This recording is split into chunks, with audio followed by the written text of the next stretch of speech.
Greetings ladies and gentlemen, Adrian here, and welcome back to the channel. Guild Wars 2's Living World Season 4 is coming really soon, and ArenaNet has put out a couple of teasers so far to showcase what players can expect, especially in the second video for the episode called Daybreak. I'm pretty excited, and one thing to note, the fact that the Living World story is continuing so soon after the Path of Fire expansion is good news indeed.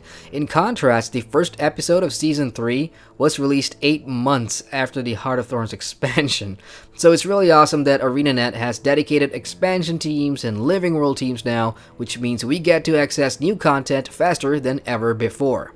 So let's talk a little bit about Season 4 now, and from the second teaser, we know that the story continues, that's a given. It picks up right after the epilogue from Path of Fire, and what intrigues me is some of the locations shown in the clips for Episode 1. I'm not sure if I've seen them in any of the Path of Fire maps, so they could even be new maps, which is what usually happens in the Living World seasons. So with that, I got thinking, besides just adding new locations, what would I want to see added, or improved, or fixed in the upcoming Living World season? And that's what this video is all about.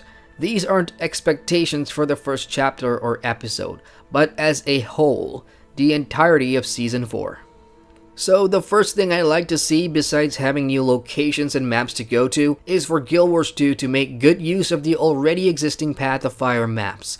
Whenever I go back now, I do notice that there are a lot of unused spaces and empty areas that the coming episodes could leverage, by introducing new map events perhaps, or anything really. I've found that post-expansion, once a player has done everything in the zone from the Griffin achievement to completing all the bounties, there isn't really a reason to stick around. Therefore, what this does is it keeps the existing Path of Fire maps alive somewhat, and gives it more staying power as there will be new players making their way through the expansion.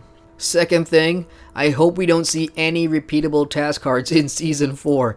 For me at least, they were a nuisance in Path of Fire, and it was kind of a grind to keep you spending more time on the maps whilst you were doing your achievements and stuff. I can see why they did it. Path of Fire needed more staying power, but it's not something I associate Guild Wars 2 with. Unnecessary task grinds just to use a vendor. So again, I hope we don't see this in the coming season. There's no use for that, and really, ever again. Third thing, we now have 5 types of mounts in game, and I'd love to see the new season incorporate them in new ways for Season 4 and beyond. Right now, sure, we do have mount-specific content to do, such as races and adventures, and parts of the Path of Fire main story requires you to use specific mounts in order to progress. In addition to that, I'd really like to see mounts become an integral part of an upcoming chapter, for example, where we'll get a new proc skill or a new mount skill to use during the story, either in a boss fight or some form of content which includes our hard-earned mounts as sort of a character in the story. For me, that helps build affinity towards my mounts and will make me think of them as more of companions in this ongoing journey and less of a vanity mode of transportation. Onward to the fourth thing, and we're still sticking with mounts. Mount skins have already started appearing in the gem store, aka Mount Gate, which portions of the community are calling it. If you've been out of the loop, you can now buy exclusive mount skins from the store, on top of purchasing an RNG ticket that'll give you 1 mount skin at random. I've already said my piece about that. It's all vanity, it doesn't affect me.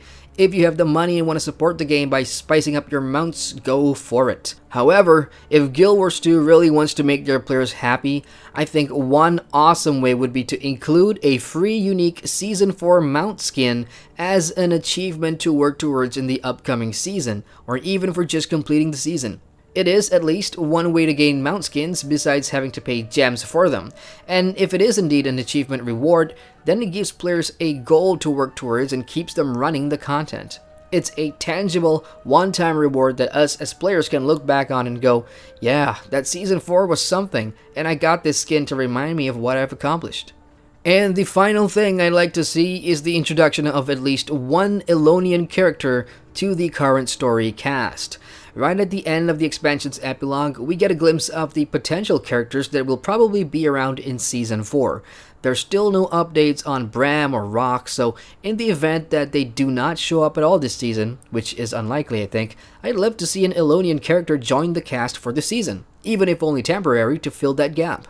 I felt that Path of Fire never really had that type of character, someone more like a sidekick to our commander and company who offered players insights about the lore in the region and the fun ways they would react to outsiders like us, especially concerning the things we do and the choices we make, like picking a side in Umnoon's independence or when we had to trick the Awakened to get our way.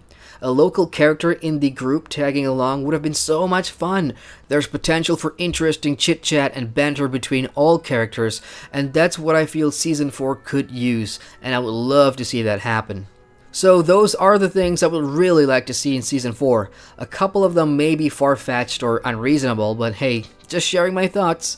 I'm still excited as ever to jump back in and continue the story. Now, it's your turn. What are your expectations for Living World Season 4? And what are some of the things you'd like to see added, tweaked, or removed?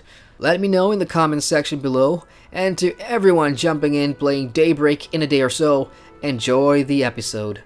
That's it from me. Hit the like button if you enjoy the content, and feel free to subscribe to the channel for more on Guild Wars 2 and MMOs. Once again, I'm Adrian, and I thank you for watching. Hey, welcome to the end screen.